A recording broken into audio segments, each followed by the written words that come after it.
ചില ആളുകൾ വിചാരിക്കുന്നത് യാസർ അറഫാത്തിന് ശേഷം ഫലസ്തീൻ ഇല്ല എന്നാണ്. ലിബറേഷൻ ആർമിക്ക് ശേഷം ഫലസ്തീനെ പോരാട്ടം അവസാനിച്ചു എന്നാണ്.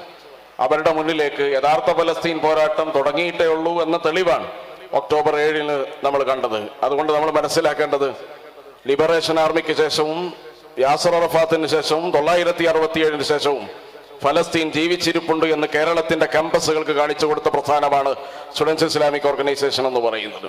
ഇപ്പം നേരുറച്ച വിശ്വാസം എന്ന ഐഡന്റിറ്റിയെ ഉയർത്തിപ്പിടിച്ചുകൊണ്ട് അചഞ്ചലമായ വിശ്വാസത്തെ തങ്ങളുടെ ഏറ്റവും പ്രധാനപ്പെട്ട ഊർജ സംഭരണിയായി സ്വീകരിച്ചുകൊണ്ട് കേരളത്തിലെ ക്യാമ്പസുകളിൽ ഇസ്ലാമിന്റെ ശരിയായ പ്രതിനിധാനം നിർവഹിച്ച, അതുപോലെ തന്നെ ഇസ്ലാമിന്റെ ആ പ്രതിനിധാനത്തിന്റെ അടിസ്ഥാനത്തിൽ ലോകത്ത് നടന്നുകൊണ്ടിരിക്കുന്ന ചെറുത്തുനിൽപ്പുകളെയും പോരാട്ടങ്ങളെയും എല്ലാം കേരളത്തിലെ ക്യാമ്പസുകൾക്ക് പഠിപ്പിച്ചു കൊടുത്ത പ്രസ്ഥാനമാണ് SIO എന്ന് പറയുന്നത്.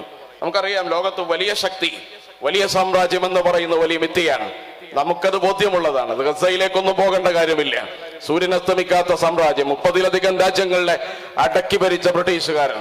ആ ബ്രിട്ടീഷുകാരൻ 6 മാസം കാലുകുത്താൻ അനുവദിക്കാതെ ഒരു സമാന്തര രാജ്യം തീർത്ത് ബ്രിട്ടീഷുകാരനെ വിറപ്പിച്ച ആ വാര്യംകുന്നത്ത് കുഞ്ഞഹമ്മദ് ഹാജി നമുക്കറിയാവുന്നതാണ്. അതുകൊണ്ട് ആ വലിയ സാമ്രാജ്യത്വ ശക്തിയുടെ ആ വലിപ്പത്തെ ചെറുത്തു തോൽപ്പിച്ച, അത് ചെറുത്തുനിൽപ്പിലൂടെ അതിന്റെ ശക്തിയെ കുറച്ചു കാണിക്കാൻ ലോകത്ത് പ്രയത്നിച്ച പോരാളികൾ നമ്മുടെ ചുറ്റുവട്ടത്തും ജീവിച്ച് മറമാടിയ ഒരുപാട് ആളുകളുണ്ട്. അലി മുസ്ലിയാരെ പോലെയുള്ള, വാര്യംകുന്നത്തിനെ പോലെയുള്ള ആളുകൾ. അവർക്ക് ബ്രിട്ടീഷുകാരൻ, നിങ്ങൾ ആലോചിച്ചു നോക്കൂ, ലോകത്തെ പ്രധാനപ്പെട്ട സൈനികരെ, MSP എന്ന് പറയുന്നത് ഒരു കാലത്ത് MSF ആണ്, മലബാർ സ്പെഷ്യൽ ഫോഴ്സ് ആണ്. MSP എന്ന് പറയുന്ന സംവിധാനം ഉണ്ടാക്കിയത്. ആ MSP എന്ന് പറയുന്ന സംവിധാനം ഉണ്ടാക്കുമ്പോൾ ബ്രിട്ടീഷുകാരൻ കൊടുത്ത ടാർഗറ്റ് എന്ന് പറയുന്നത് വാര്യംകുന്നത്ത് കുഞ്ഞഹമ്മദ് ഹാജിയെ പിടികൂടുക എന്നതാണ്.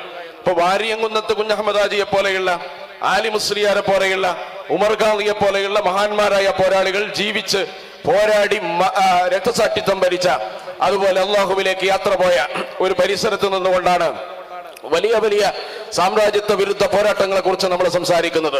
അതുകൊണ്ട് കുത്തിയാൽ അനങ്ങില്ല, അതുപോലെ നീക്കിയാൽ പോവില്ല എന്നൊക്കെ പറയുന്ന മഹാശക്തികൾ നേരുറച്ച വിശ്വാസം കൊണ്ട് ചെറുത്തു നിൽക്കാൻ എവിടെയൊക്കെ ഒരു ജനത ഒരുമ്പെട്ടിട്ടുണ്ടോ അവിടെയെല്ലാം അതിനിളക്കം തട്ടിയിട്ടുണ്ട്. ഇളക്കം തട്ടിയ ചരിത്രം ഈ പ്രസംഗിക്കുന്ന ഈ മൈതാനിയുടെ അകവും പുറവും സാക്ഷിയാണ്. ഒക്ടോബർ 7 തൂഫാനുൽ അഖ്സ അതിലേറെ സാക്ഷിയാണ്.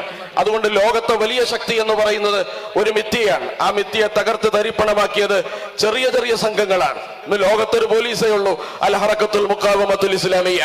വേറെ പോലീസൊന്നും ലോകത്തില്ല.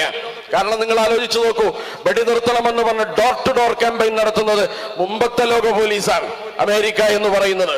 ഞങ്ങളുടെ 10-200 ബന്ദികളെ മോചിപ്പിക്കണമെന്ന് പറഞ്ഞ് അറബ് രാജ്യങ്ങളിലെ തിണ്ണകൾ എയർ സ്ട്രൈക്ക് നടത്തുമ്പോഴും കയറി ഇറങ്ങുന്ന ആളുകൾ ആരാണ്? ഇസ്രായേലിലാണ്. ഇസ്രായേലിന്റെ പട്ടാളക്കാരാണ്, ഇസ്രായേലിന്റെ അധികാരികളാണ്. എന്ന് ഞങ്ങളെ ബന്ദികളെ മോചിപ്പിച്ചു തരൂ എന്ന് പറയുന്നത്. 430 കൊല്ലം തടവ് ശിക്ഷ വിധിച്ച ആളാണ് യഹ്യ സിൻവാർ എന്ന് പറയുന്നത്. 430 കൊല്ലം അദ്ദേഹത്തെ മോചിപ്പിച്ചു. ആ യഹ്യ സിൻവാർ ഉണ്ട്. ഞങ്ങളെ യഹ്യ സിൻവാറിനെ എവിടെ വെച്ചും പിടികൂടും വധിക്കുമെന്ന് ഇസ്രായേൽ തിട്ടൂരം ഇറക്കിയിട്ടുണ്ട്. ഇവിടെ യഹ്യ സിൻവാർ പറഞ്ഞെടുത്ത് ചൂണ്ടിക്കാണിച്ചെടുത്ത് കൊടുത്ത് ഉപാധികളില്ലാതെ സൈൻ ചെയ്യാൻ മാത്രമാണ് ഇസ്രായേലിന് സാധിച്ചത്. നിങ്ങൾ പരിശോധിച്ചു നോക്കേണ്ടതാണ്. അമേരിക്ക അല്ല നിശ്ചയിച്ചത്, അതുപോലെ റഷ്യയല്ല നിശ്ചയിച്ചത്, ചൈനയുടെ ശക്തിയോ സാമ്പത്തിക അധികാരമല്ല നിശ്ചയിച്ചത്.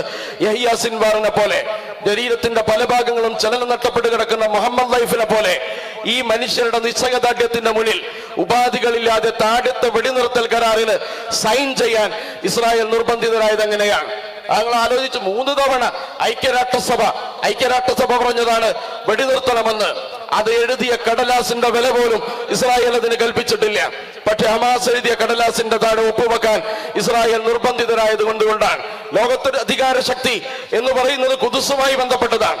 ആ ഖുദ്സിന്റെ അധികാര ശക്തിയിലേക്ക് ലോകത്തെ വീണ്ടും വലിച്ചു കൊണ്ടുവരികയാണ്, ഒരു കാന്തം പോലെ ആകർഷിച്ചു കൊണ്ടിരിക്കുകയാണ്. നിങ്ങൾ ആലോചിച്ചു നോക്കേണ്ടത്, ഖുദ്സ് ആസ്ഥാനമായ ലോകക്രമത്തിന് ഒരു നാഗരികതയുണ്ട്, ഒരു രാഷ്ട്രീയമുണ്ട്. അതിന്റെ ഭാവന തികച്ചും വ്യത്യസ്തമാണ്. അത് ലോകത്ത് നീതിക്കും സമത്വത്തിനും സഹോദര്യത്തിനും വേണ്ടി സംസാരിച്ച ഒരു ദർശനത്തിന്റെ ആസ്ഥാനമാണ്. അതുപോലെ തന്നെ ലോകത്തെ പിടിച്ചുകുലുക്കിയ അനീതികളെ ചോദ്യം ചെയ്ത ഒരു ദർശനത്തിന്റെ ആസ്ഥാനമാണ്. അതുകൊണ്ട് ഖുദ്സ് ആസ്ഥാനമാക്കിയ ഒരു രാഷ്ട്രീയ ക്രമമുണ്ട്, അതുപോലെ മസ്ജിദുൽ ഹറാം ആസ്ഥാനമാക്കിയ ആത്മീയ ലോകക്രമമുണ്ട്. ഇത് രണ്ടും വ്യത്യാസമാണ്. ആ ഈ രാഷ്ട്രീയ ക്രമത്തിന്റെ അധികാരത്തിലേക്ക് ലോകത്തെ തിരിച്ചുകൊണ്ട് നടക്കാൻ ലോകത്തെ വൻ പവറുള്ള രാജ്യങ്ങളൊന്ന് മേലിനടിച്ച പല ആളുകളുടെയും ഉള്ളിലച്ച് കളയുന്ന ഒരു ആക്രമണമാണ് ഹമാസ് നടത്തിയത്. ഫലസ്തീനിലെ പോരാളികൾ ചെറുത്തുനിൽപ്പ് കൂടെ നടത്തിയെന്ന് നമുക്ക് ചരിത്രം പരിശോധിച്ചാൽ മനസ്സിലാവുന്നതാണ്. നിങ്ങൾ ആലോചിച്ചു നോക്കൂ, ഇന്നലെ രക്തസാക്ഷിയായ ആളാരാണ്? നിങ്ങൾ ആലോചിച്ചോളൂ. സുഫിയാൻ തഹിയ എന്ന് പറയുന്ന മനുഷ്യനാണ്, വൈസ് ചാൻസലറാണ്. വൈസ് ചാൻസലർമാരും മന്ത്രിമാരും മന്ത്രി കുടുംബങ്ങളും രക്തസാക്ഷികളാകുന്ന അപൂർവം ദേശമാണ് ഗസ എന്ന് പറയുന്നത്. ബാക്കിയുള്ളതൊക്കെ ചാവേറുകൾ മാത്രമാണ്. നിങ്ങൾ ആലോചിച്ചു നോക്കണം, രാഷ്ട്രീയ പാർട്ടികൾക്ക് രക്തസാക്ഷികളുണ്ട്, ചാവേറുകളാണ്. അവരാരും തിരിഞ്ഞു നോക്കാത്തവരാണ്, എത്ര വെട്ടുപെട്ടിയാലും ചോദ്യം ചോദിക്കാത്തവരാണ്. പക്ഷെ മന്ത്രി കുടുംബങ്ങളും മന്ത്രിമാരും വൈസ് ചാൻസലർമാരും രക്തസാക്ഷികളാവുന്ന, അങ്ങനെ ലോകത്തെ എല്ലാ ആളുകളും തങ്ങളുടെ സമർപ്പണത്തിന്റെ ഉദാത്തമായ മാതൃകകൾ പ്രകടിപ്പിച്ചുകൊണ്ടിരിക്കുന്ന ഭൂമിയാണ്. അങ്ങനെ സുഫിയാൻ തായക് എന്ന് പറയുന്ന ഗസ ഇസ്ലാമിക് യൂണിവേഴ്സിറ്റിയുടെ വൈസ് ചാൻസലർ ഇന്നലെ രക്തസാക്ഷിയായിരിക്കുകയാണ്. 24-കാരനായ ഉമർ രക്തസാക്ഷി അത്ഭുതകരമായി രക്ഷപ്പെട്ടതാണ്. അയൺ ഡോം എന്ന് പറയുന്ന ലോകത്തെ ഏറ്റവും വലിയ ബീംബ് പറഞ്ഞ ഒരായുധത്തെ മുഴുവൻ ഹാക്ക് ചെയ്തു.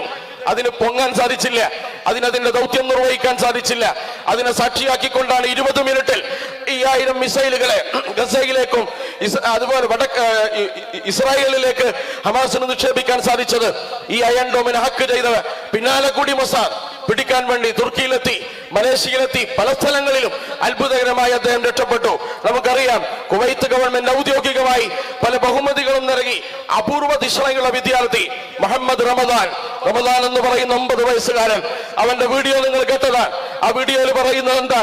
ആ വീഡിയോയിൽ പറയുന്നത്, കുവൈത്തിന്റെ ആദരം ഞാൻ സ്വർഗത്തിലേറ്റ് വാങ്ങും, എനിക്കതിനേക്കാൾ വലുത് ഈ ഭൂമിയാണ്, ഈ മണ്ണാണ്. അബൂബൈദ അദ്ദേഹത്തിന്റെ പ്രസംഗം നിങ്ങൾ കേട്ടതാണ്. വിശുദ്ധ ഭവനത്തിൽ, പരിശുദ്ധ ഭവനത്തിൽ 27-ാം രാവിൽ, അതുപോലെ ലൈലത്തുൽ ഖദറിൽ നിങ്ങൾ എഴുത്തിക്കാഫിരിക്കുന്നതിനേക്കാൾ ശ്രദ്ധമുണ്ട് ഖുദ്സിന് കാവൽ നിൽക്കൽ എന്ന് ഞങ്ങൾ വിശ്വസിക്കുകയാണ്. ഈ ആദർശത്തെ, ഈ ദർശനത്തെ അതിൽ അടിയുറച്ചു നിന്നുകൊണ്ട് ലോകത്ത് പുതിയൊരു ഭാവനക്കും പുതിയൊരു രാഷ്ട്രീയ ക്രമത്തിനും തുടക്കമിട്ട ലോകമാണ് ഗസ എന്ന് പറയുന്നത്. ഇന്നലെ 60 ഇസ്രായേൽ സൈനികരെ അവർ നശിപ്പിച്ചു കളഞ്ഞു, ടാങ്കുകൾ നശിപ്പിച്ചു കളഞ്ഞു. 24 മണിക്കൂറിൽ 700 ആളുകൾ രക്തസാക്ഷികളായി. ഇങ്ങനെ പോരാട്ടങ്ങളുടെ തുടർ പരമ്പരകൾ നടന്നുകൊണ്ടിരിക്കുമ്പോ പ്രത്യാക്രമണങ്ങളും നടക്കുന്നുണ്ട്. മുമ്പ് അതുണ്ടായിരുന്നില്ല. ഒരു ഇസ്രായേൽ തന്റെ ബർത്ത്ഡേ ആഘോഷിച്ചിരുന്നത് എങ്ങനെയാണ്? കല്യാണത്തിന് കൊഴുപ്പ് കൂട്ടാൻ ഒരു ഇസ്രായേലി തന്റെ വീട്ടിൽ അതിന് ഉപയോഗിച്ചിരുന്ന മെത്തേഡ് എന്താണ്? നിരപരാധിയായ ഫലസ്തീന്റെ നെഞ്ചത്തേക്ക് വെടിവെക്കലാണ്. എന്നിട്ട് അതിരാഭിമാനം തന്റെ ബർത്ത്ഡേ ആഘോഷിക്കാൻ കേക്ക് മുറിക്കുന്നതിന് പകരം ഫലസ്തീനിയുടെ മൃതദേഹത്തെ ആഞ്ഞു ചവിട്ടി ബർത്ത്ഡേ ആഘോഷിച്ചിരുന്ന ഇസ്രായേൽ എന്ന് പറയുന്ന ചട്ടമ്പിരാട്ടത്തിന്റെ മുന്നിൽ അവരെ പിടിച്ചു കുലുക്കുകയാണ്. ഇന്ന് ലോകത്തിന്റെ മുന്നിലെല്ലാം യുദ്ധം ചെയ്യുന്ന ഇസ്രായേൽ മാത്രമല്ല, യാചിക്കുകയാണ്, എങ്ങനെ ഞങ്ങളെ ബന്ധുക്കളെ വെറുതെ വിടൂ, വെടിനിർത്തൽ കരാർ. ഞങ്ങൾ ഒരു ഭാഗത്തൊന്ന് പറയുന്നു, മറുഭാഗത്ത് ലോകം മുഴുവൻ സഞ്ചരിക്കാൻ ലോബിയിങ് നടക്കുകയാണ്. അമേരിക്കയിൽ ജോ ബൈഡനെതിരെ വലിയ പ്രക്ഷോഭങ്ങൾ നടക്കുകയാണ്, ഇസ്രായേലിലും പ്രക്ഷോഭങ്ങൾ നടക്കുകയാണ്. പ്രിയപ്പെട്ടവരെ, യഥാർത്ഥത്തിൽ നമ്മൾ മനസ്സിലാക്കേണ്ടത് ഈ പോരാട്ടം പുതിയൊരു ലോകക്രമത്തിനുള്ള ഇൻവെസ്റ്റ്മെന്റ് ആണ്, പോരാട്ടമാണ്. ഈ പോരാളികളുടെ ത്യാഗം എന്ന് പറയുന്നത് ലോകത്ത് എല്ലാ കാലത്തും ഖുദ്സിനെ സെൻട്രൽ പോയിന്റ് ആക്കി നടത്തിയ ഒരു രാഷ്ട്രീയ ഭാവനയുണ്ട്. അതിലേക്കുള്ള തിരിച്ചുപോക്കാൻ, ആ തിരിച്ചുപോക്കിനുള്ള ഇൻവെസ്റ്റ്മെന്റ് ആണ് ഇവിടെ നടത്തിക്കൊണ്ടിരിക്കുന്നത്. അതുകൊണ്ട് നിരപരാധികളായ കുഞ്ഞുങ്ങൾ, മിസ്സിംഗ് ആയ കുഞ്ഞുങ്ങളുണ്ട്. ഈ യുദ്ധത്തിന്റെ മറവിൽ അവയവ കച്ചവടങ്ങൾ നടക്കുന്നുണ്ട്. മൃതദേഹങ്ങളെ, ബോഡികളെ കയറ്റിയാക്കുകയാണ്. പല ആളുകളെയും എന്തിനു വേണ്ടിയാണ് ഉപയോഗിക്കുന്നതെന്ന് പോലും അറിയാത്ത രീതിയിൽ കടത്തിക്കൊണ്ടുപോവുകയാണ്. ഇങ്ങനെ പല രീതിയിലുള്ള കൊള്ളകളും മരുതായ്മകളും ക്രൗര്യവും നടന്നുകൊണ്ടിരിക്കുമ്പോ സ്നേഹത്തിന്റെയും സമാധാനത്തിന്റെയും ഒരു യുദ്ധഭൂമിയിലായിക്കൊണ്ടിരിക്കെ തങ്ങൾക്ക് ഭക്ഷണമില്ലാതെ, തങ്ങൾക്ക് വെള്ളമില്ലാതെ, തങ്ങൾക്ക് ഒരു നേരത്തെ വെള്ളത്തിനു വേണ്ടി മറ്റുള്ളവരോട് കൈ കാണിക്കേണ്ട ഒരു ഗതികേടുള്ള സമയത്ത് തങ്ങൾ തടവറയിൽ പാർപ്പിച്ചവർക്ക്, തങ്ങളുടെ നിയന്ത്രണത്തിലുള്ള ആളുകൾക്ക് നേരാനേരങ്ങളിൽ വെള്ളവും ഭക്ഷണവും നൽകി അവർ യാത്രയക്കുന്ന സുന്ദരമായൊരു നിമിഷമുണ്ട്. നിങ്ങൾ ആലോചിച്ചു നോക്കൂ. ഞങ്ങൾ പോരാടുന്നത്, ഞങ്ങൾക്കൊരു പൊതുയോഗികളുണ്ട്, അത് ഈ ഭൂമിയെ കവർന്നെടുത്തവരാണ്, പിറന്ന മണ്ണിൽ ഞങ്ങൾ ആട്ടിയോടിച്ചവരാണ്, അഭയാർത്ഥികളാക്കിയവരാണ്, 10ഉം 200ഉം കൊല്ലം തടവറ ശിക്ഷ വിധിച്ചവരാണ്. അതുപോലെ തന്നെ നിരപരാധികളായ മനുഷ്യർ. മറുഭാഗത്ത് തടവറകളിൽ നിന്ന് വന്ന ആളുകൾ എന്താണ്? അവർക്ക് അവരാധികളില്ല, വേവലാധികളില്ല, പരാതികളില്ല. അതിക്രൂരമായ പീഡനങ്ങൾ അവർ ഏറ്റുവാങ്ങിയിട്ടുണ്ട്. അവരുടെ മുഖത്തതിന്റെ ദൃശ്യങ്ങളുണ്ട്. പക്ഷെ അവർ പറയുന്നത് ഞങ്ങൾ ഹമാസിൽ അഭിമാനിക്കുന്നുവെന്നാണ്, ഞങ്ങൾ അബൂബൈദയിൽ അഭിമാനിക്കുന്നുവെന്നാണ്, ഞങ്ങൾ ഖസ്സാം ബ്രിഗേഡിയർക്ക് ഞങ്ങളുടെ ശരീരം ദണ്ഡനമാണ് എന്നാണ് അവർ പ്രഖ്യാപിക്കുന്നത്. ഇനിയും ഈ ഭൂമിക്ക് വേണ്ടി തടവറയിൽ പ്രവേശിക്കാൻ ഞങ്ങൾ അർഹരാണ്. അതുകൊണ്ട് പ്രിയപ്പെട്ടവരെ, ലോകം മുഴുവൻ ക്യൂ നിൽക്കുകയാണ് ഗസയിൽ. ലോകം മുഴുവൻ ക്യൂ നിൽക്കുകയാണ്. ഗസയല്ല ക്യൂ നിൽക്കുന്നത്, ലോകം മുഴുവൻ ക്യൂ നിൽക്കുകയാണ്. എന്തിനു വേണ്ടിയാണ് ക്യൂ നിൽക്കുന്നത്? അല്പം വിശ്വാസദാർഢ്യം അവരിൽ നിന്ന് കൈപ്പറ്റുവാൻ വേണ്ടി. ലോകത്ത് ഗസ കയറ്റിയേക്കുന്ന ഒരൊറ്റ ഉൽപ്പന്നമാണുള്ളത്, അത് നിശ്ചയദാർഢ്യമാണ്, വിശ്വാസമാണ്. ബാക്കിയുള്ളതെല്ലാം ലോകം അവർക്ക് നൽകുന്നതാണ്. അവർക്ക് ആ ഉൽപ്പന്നം കൈപ്പറ്റാൻ വേണ്ടി ലോകം മുഴുവൻ ക്യൂ നിൽക്കുകയാണ് ഗസയിൽ. ആ പോരാളികളുടെ കയ്യിൽ, ആ പോരാളികളുടെ നിശ്ചയദാർഢ്യത്തിന്റെ മുമ്പിൽ ലോകം മുട്ടുമടക്കും. ലോകത്തെ ദുശക്തികൾ മുട്ടുമടക്കുമെന്നത് തീർച്ചയാണ്. അതിലെത്ര മരണമുണ്ട്, രക്തസാക്ഷികളുണ്ട്, എത്ര നഷ്ടങ്ങളുണ്ട് എന്നത് നമ്മൾ അത് മറുവശം നമ്മൾ മനസ്സിലാക്കേണ്ടത്. ഈ പോരാട്ടത്തിന്റെ നാൾവഴികൾ നിങ്ങൾ പരിശോധിച്ചു നോക്കേണ്ടതാണ്. നാൾവഴികൾ പരിശോധിച്ചു നോക്കേണ്ടതാണ്. എത്ര വലിയ പ്രതിസന്ധികൾക്കകത്തും അവർ പോരാടിയതിന്റെ ചരിത്രം നമ്മൾ പരിശോധിച്ചു നോക്കേണ്ടതാണ്. അങ്ങനെ രക്തസാക്ഷിത്വം, ഗസയിലെ ഉത്സവങ്ങൾ, അതുപോലെ തന്നെ ഗസയിലെ ആഘോഷങ്ങൾ എന്ന് പറയുന്നത്, പ്രിയപ്പെട്ടവരെ, യഥാർത്ഥത്തിൽ അവർ കൊടുക്കുന്നത് A+ കിട്ടിയ കുട്ടിയെ എല്ലാവരും ആദരിക്കുന്നത്, അവരേതെങ്കിലും അച്ചീവ്മെന്റ് നടത്തിയ കുട്ടിയല്ല ആദരിക്കുന്നത്, ആദരിക്കുന്നത് കുടുംബത്തെയാണ്. ഏത് കുടുംബമാണ്? ഏറ്റവും കൂടുതൽ രക്തസാക്ഷികളുടെ കുടുംബത്തെയാണ്. അങ്ങനെ രക്തസാക്ഷിത്വത്തെ ഒരാഘോഷമായി സ്വീകരിച്ച് ഒരു ആദർശത്തിന്റെ എല്ലാ വായ്മയും മേന്മയും പ്രകടിപ്പിച്ചുകൊണ്ട് ദങ്കൂറ്റത്തോടുകൂടി ലോകത്തിന്റെ മുന്നിൽ അടിയറവ് പറയാതെ പോരാളികളെ മാത്രം സൃഷ്ടിക്കുന്ന ഭൂമി ഗസ. ആ ഗസയെ കേരളത്തിന്റെ കമ്പസുകളിൽ, ഫലസ്തീന കേരളത്തിന്റെ കമ്പസുകളിൽ ഷെയ്ഖ് അഹമ്മദ് യാസീൻ ലോകത്തിന് പരിചയമില്ല, ഷെയ്ഖ് അബ്ദുൽ അസീസ് റംദീസി ലോകത്തിനത് പരിചയമില്ല, അഹമ്മദ് ജബരി ലോകത്തിന് പരിചയമില്ല. അങ്ങനെ ലോകത്തിന് പരിചയമില്ലാത്ത പല പേരുകൾ. പക്ഷേ ഫലസ്തീനിലെ ചരിത്രം രേഖപ്പെടുത്തുമ്പോൾ തങ്കലിപികളാൽ കൊറിയിടേണ്ട നാമങ്ങൾ, ആ നാമങ്ങളെല്ലാം കേരളത്തിന്റെ ക്യാമ്പസുകളുടെ ചുമരുകളിൽ പതിച്ച പ്രസ്ഥാനമാണ് സ്റ്റുഡന്റ് ഇസ്ലാമിക് ഓർഗനൈസേഷൻ എന്ന് പറയുന്നത്. അതുകൊണ്ട് പ്രിയപ്പെട്ടവരെ, ഈ പോരാട്ട വീര്യത്തെ എന്റെ പ്രിയപ്പെട്ട സഹോദരന്മാർ, പ്രിയപ്പെട്ട സഹപ്രവർത്തകർ, SIO-വിന്റെ വിദ്യാർത്ഥികൾ, അതുപോലെ തന്നെ SIO-വിന്റെ ചെറുപ്പം, പ്രിയപ്പെട്ടവരെ, നിങ്ങൾ ഈ പോരാട്ട വീര്യത്തെ, നിങ്ങൾ ഈ പോരാട്ട വീര്യത്തെ, ഈ നീതിക്ക് കാവൽ നിൽക്കുന്ന ജാഗ്രതയെ നിങ്ങളും സ്വായത്തമാക്കുക. കാരണം വെറുപ്പും വിദ്വേഷവും ആളിപ്പടർന്നുകൊണ്ടിരിക്കുന്ന സൂചനകളാണ് നമ്മുടെ രാജ്യത്ത് നമുക്ക് തെളിയിച്ചു കൊണ്ടിരിക്കുന്നത്. വെറുപ്പിന്റെ കൂടെയാണെന്ന് പറയാൻ ഈ രാജ്യം ലജ്ജിക്കാതിരുന്ന കാലത്താണ് നമ്മൾ ജീവിച്ചു കൊണ്ടിരിക്കുന്നത്. അതുകൊണ്ട് പ്രിയപ്പെട്ടവരെ, നമ്മളെല്ലാവരും ഈ വിദ്യാർത്ഥി പ്രസ്ഥാനത്തിന്റെ കൊടിയിൽ, മൂവർണ്ണ കൊടിയുടെ താഴെ അണിനിരക്കുമ്പോൾ നിങ്ങൾക്കൊന്നുറപ്പിക്കാം, അബൂ ഉബൈദയുടെ ചങ്കൂറ്റം നമ്മിലുണ്ട്, ഷെയ്ഖ് അഹമ്മദ് യാസീന്റെ നിശ്ചയദാർഢ്യം നമ്മിലുണ്ട്. പ്രിയപ്പെട്ടവരെ, ഉമ്മദിദാന്റെ സബർ, ക്ഷമ നമുക്കുണ്ട്. അതുപോലെ തന്നെ നമുക്കറിയാം, നേരത്തെ ഇവിടെ രക്തസാക്ഷികളായ പല ആളുകളുടെയും പേര് പറഞ്ഞു. ആ മനുഷ്യരുടെ എല്ലാം പ്രാർത്ഥനകൾ നമ്മുടെ കൂടെയുണ്ട്. അവരെന്തിനു വേണ്ടി എഴുന്നേറ്റുന്നത്? ആ എഴുന്നേറ്റുന്ന ആദർശത്തെ തലമുറകളായി കൈമാറിയതിന്റെ ചിഹ്നമാണ് ഈ മൂവർണ്ണക്കൊടി എന്ന് പറയുന്നത്. അത് താഴ്ത്താതെ, ഒരിക്കലും ആരുടെ മുന്നിലും മടിയോ പറയാതെ, നിങ്ങൾ ആത്മാഭിമാനത്തോടു കൂടി ഉയർത്തിപ്പിടിക്കാൻ നിങ്ങൾക്ക് ഊർജമാണ്, നിങ്ങൾക്ക് എനർജിയാണ്, നിങ്ങൾക്ക് ശക്തിയാണ് ഗസ നൽകുന്നത്. ആ പോരാട്ടത്തെ നമ്മൾ വള്ളിപുള്ളി വിടാതെ അതിന്റെ എല്ലാ ഗുണപാഠങ്ങളെയും, വെറുപ്പും വിദ്വേഷം പരത്തുന്ന ഒരു കാലഘട്ടത്ത് നീതിക്ക് വേണ്ടി ജാഗ്രതയോടുകൂടി കാവൽ നിൽക്കേണ്ട ഒരു സമൂഹത്തിന് എമ്പാടും ആവശ്യമുള്ള ഉൽപ്പന്നങ്ങൾ നിരന്തരം നിർമ്മിക്കുന്ന ഫാക്ടറിയാണ് ഗസ എന്ന് പറയുന്നത്. അതുകൊണ്ട് ആ ഫാക്ടറിയിലെ വിലപിടിപ്പുള്ള ഉൽപ്പന്നങ്ങളെ നമ്മളും പർച്ചേസ് ചെയ്യുക. ആ ഉൽപ്പന്നങ്ങൾ എന്ന് പറയുന്നത് നിശ്ചയദാർഢ്യമാണ്, അടിയുറച്ച വിശ്വാസമാണ്, ആത്മാഭിമാന ബോധമാണ്. ഇസ്ലാമാണ് നമ്മുടെ ഇസ്സത്തിന്റെ അടിസ്ഥാനമെന്ന് ഉറക്കെ പ്രഖ്യാപിച്ചുകൊണ്ട് ഖുദ്സ് എന്ന് പറയുന്ന വിശുദ്ധ ഭൂമിയെയും ഫലസ്തീൻ എന്ന് പറയുന്ന തങ്ങളുടെ പിറന്ന ഭൂമിയെയും ഒരേ സമയം മോചിതമാക്കാൻ നടത്തുന്ന ഐതിഹാസികമായ പോരാട്ടത്തെ എല്ലാ പരിമിതികളെയും മറികടന്ന് പകച്ചു നിൽക്കാതെ ചങ്കൂറ്റത്തോടുകൂടി നടത്തുന്ന ചെറുത്തുനിൽപ്പുകളെ ഈ നീതിക്ക് വേണ്ടിയുള്ള പോരാട്ടത്തിന് എനർജിയായി സ്വീകരിക്കാൻ നമ്മൾ തീരുമാനിച്ചാൽ നമുക്ക് വലിയൊരു പാഠശാലയാണ് ഗസ എന്ന് പറയുന്നത്. അതിനെ വള്ളിപുള്ളി വിടാതെ ആ പാഠശാലയിൽ നിന്ന് നമുക്ക് ആവശ്യമുള്ള വിജ്ഞാനങ്ങൾ കരസ്ഥമാക്കുക. മറ്റേത് യൂണിവേഴ്സിറ്റിയെക്കാളും, മറ്റേത് കലാശാലയെക്കാളും, മറ്റേത് സ്കൂളിനെക്കാളും, മറ്റേത് കോളേജിനെക്കാളും നിങ്ങൾക്ക് നിരന്തരം വൈജ്ഞാനികമായ അപ്ഡേഷൻ നൽകുന്ന ഒരു സമൂഹവും ഒരു ജനതയും ഒരു ഭൂമിയുമാണ് ഫലസ്തീൻ എന്ന് നമ്മൾ മനസ്സിലാക്കുക. അല്ലാഹു സുബ്ഹാനഹു വ തആല ആ ജനതയ്ക്ക് ചെറുത്തു നിൽക്കാനും ഇസ്തിഖാമത്തോടുകൂടി ഉറച്ചു നിൽക്കുവാനും ജഗന്നിയന്താവ് തൗഫീഖ് നൽകി അനുഗ്രഹിക്കുമാറാവട്ടെ. ആ പോരാളികളെ ഉപാധികളില്ലാതെ നമുക്ക് ചേർത്ത് പിടിക്കാനുള്ള തൗഫീഖ് ജഗന്നിയന്താവ് നൽകി അനുഗ്രഹിക്കുമാറാവട്ടെ. അല്ലാഹു സുബ്ഹാനഹു വ തആല ആ സമൂഹത്തിന് കൺകുളിർമയുള്ള വിജയം നൽകി അനുഗ്രഹിക്കുമാറാവട്ടെ. അവരെ മാത്രമല്ല, മാത്രമല്ല അവർക്ക് വേണ്ടി സഹായങ്ങൾ ചെയ്യുന്ന, അവർക്ക് വേണ്ടി സാമ്പത്തികവും സാമൂഹികവും രാഷ്ട്രീയവുമായ സഹായങ്ങൾ ചെയ്യുന്ന, അവർക്ക് വേണ്ടി ലോകം ചുറ്റുന്ന രാജ്യങ്ങളുണ്ട്. അവർക്ക് വേണ്ടി നമ്മൾ എവിടെയും സ്ക്രീൻ ലെവലിലില്ല.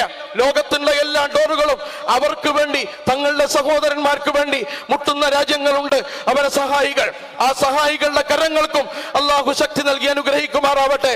ആ മനുഷ്യരുടെ ജീവിതത്തിൽ നിന്ന് ആവശ്യമായ ഗുണപാഠങ്ങൾ ഉൾക്കൊള്ളുവാൻ നമുക്കും ജഗന്നിയന്താവ് തൗഫീഖ് നൽകി അനുഗ്രഹിക്കുമാറാവട്ടെ.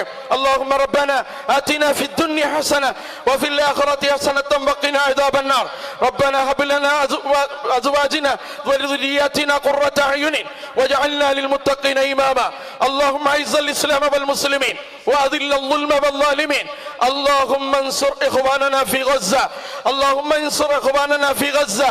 اللهم انصر إخواننا في فلسطين. اللهم انصر إخواننا المسلمين والمظلومين واللاجئين والمستضعفين. اللهم عجل بنصرهم يا قوي يا عزيز. اللهم انصرهم نصرا عزيزا. اللهم انصر أعوانهم. اللهم تقبل شهداءهم. اللهم احفظ المسجد الأقصى من أيدي اليهود الغاصبين. اللهم احفظ المسجد الأقصى من أيدي اليهود المحتلين. اللهم احفظ المسجد الأقصى من أيدي اليهود الغاصبين. اللهم دمر أعداءهم. اللهم فرق جمعهم وزلزل قدامهم وشتت شملهم وخرب ديارهم وانقص أعدادهم يا حي يا قيوم يا ذا الجلال والإكرام. اللهم يا منقذ موسى من فرعون ويا منقذ يونس من بطن الحوت. اللهم انقذ بلاد المسلمين من أيدي اليهود الغاصبين. اللهم انقذ بلاد المسلمين من أيدي اليهود الغاصبين. اللهم ربنا تقبل دعانا إنك أنت السميع العليم وتب علينا إنك أنت التواب الرحيم مع عبادك الصالحين وجندك الغالبين. وصل على النبي المصطفى وآله وأصحابه أجمعين وسلام على المرسلين والحمد لله رب العالمين.